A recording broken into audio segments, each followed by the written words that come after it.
Bonjour, je suis Sandra Ganval, je suis écrivaine indépendante. Je vous souhaite la bienvenue sur ma chaîne.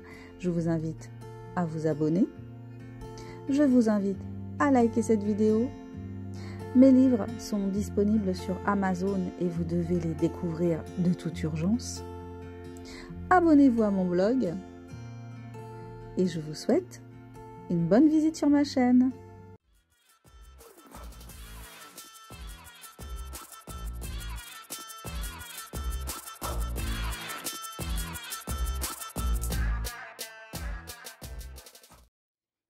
Coucou les amis, c'est Sandra, j'espère que vous allez bien aujourd'hui, vous êtes en pleine forme. Aujourd'hui, je voulais vous parler de la nécessité de ne pas être tout le temps à absorber la créativité des autres, mais d'être dans sa propre créativité, d'être soi-même créatif.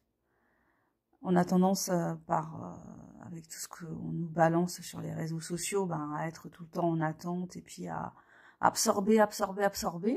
Oui, c'est bien, effectivement, mais sauf qu'on se retrouve à souvent absorber des choses qui nous apportent pas vraiment de contenu, pas vraiment d'information. Et on peut avoir envie, nous, d'avoir certaines infos. Pourquoi ne pas aller les chercher, ces infos-là, et pourquoi ne pas créer son propre contenu et partager avec les autres,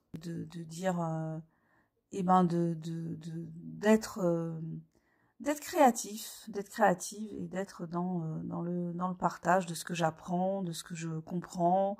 Ça peut être ce que je comprends du monde, ça peut être ce que je comprends de l'auto-édition, ça peut être ce que je comprends de la création littéraire à mon petit niveau. Donc voilà, je partage ça avec les autres et du coup, je ne suis pas juste dans l'absorption, dans la réception, je suis aussi dans la création, dans la réflexion, parce que quand on essaye de transmettre, ça nous oblige à réfléchir sur ce qu'on a lu, sur ce qu'on a entendu, sur ce qu'on a vu, et ça nous oblige à faire le tri, être plus attentif en fait, je pense. Voilà, donc moi je vous invite fortement à créer votre propre contenu, écrire sur un blog, créer une chaîne sur YouTube, sur YouTube, sauf que YouTube censure énormément, donc si vous avez envie de parler de sujets sensibles, créez-vous une chaîne de secours sur Rumble ou sur Odyssée.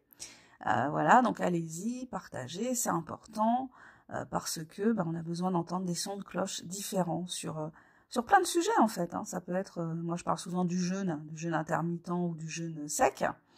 Et voilà, ça c'est des sujets qui sont souvent source de controverses. Donc c'est bien de parler de sa propre expérience de ces pratiques pour justement aller à l'encontre de ce que peuvent en dire des gens qui se croient des spécialistes mais qui n'ont jamais expérimenté. Donc ça c'est vraiment des choses qu'on expérimente. Et après, partager ce qu'on a vécu, c'est intéressant. Surtout pour le jeune, étant une femme, voilà, on va pas vivre le jeûne de la même façon si on a une femme ou un homme, donc c'est intéressant d'avoir un témoignage féminin. Ce que vous dites est précieux dans le sens où vous pouvez penser que tel sujet, on en a déjà beaucoup parlé, on a déjà fait plein de vidéos dessus, il y a des podcasts, il y a des reportages, mais votre expérience, elle est particulière. Votre expérience, elle va peut-être parler à une personne qui, justement, a besoin d'avoir cette vision-là du phénomène dont vous parlez ou de la façon dont vous faites les choses. Voilà, moi, la façon dont je vis l'auto-édition, c'est une façon unique de vivre l'auto-édition. Voilà, d'autres personnes le vivent autrement et le partagent.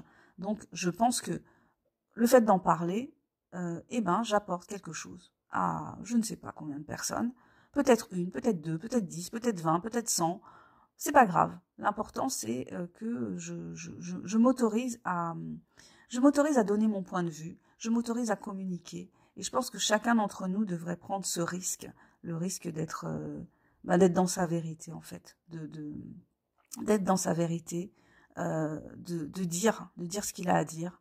De partager son ressenti sur certaines choses. Je vous invite pas à être à faire du striptease, hein, c'est pas ça, mais ce que je veux dire, c'est que voilà, votre parole, votre expérience, elle peut être hyper importante pour quelqu'un. Avoir le courage de partager en utilisant tous les supports que l'on a actuellement, que l'on n'avait pas à une certaine époque, et ne pas voir ça d'une manière... Enfin, faut pas diaboliser les réseaux sociaux. Les réseaux sociaux apportent énormément. Je pense que s'il n'y avait pas les réseaux sociaux aujourd'hui, vu la crise qu'on traverse depuis 2 ans, mais il y aurait beaucoup plus de gens qui auraient pété un câble, en fait. Il y aurait beaucoup plus de gens qui se seraient suicidés. Voilà, donc on a la possibilité de partager, de voir les choses différemment, de s'encourager, de se soutenir, de tenir le coup. Et voilà, donc exprimez votre créativité, partagez votre propre contenu. Et voilà ce que je voulais vous dire aujourd'hui. Je vous souhaite une bonne journée ou une bonne soirée selon l'heure à laquelle vous regardez cette vidéo. Je vous invite à vous abonner si ce n'est pas déjà fait. Je vous invite à me mettre un petit pouce vers le haut. Abonnez-vous à mon blog, découvrez mes livres, soutenez-moi comme vous pouvez. Un petit message aussi, ça fait du bien. Je vous embrasse et je vous dis à bientôt pour la prochaine vidéo. Bye bye.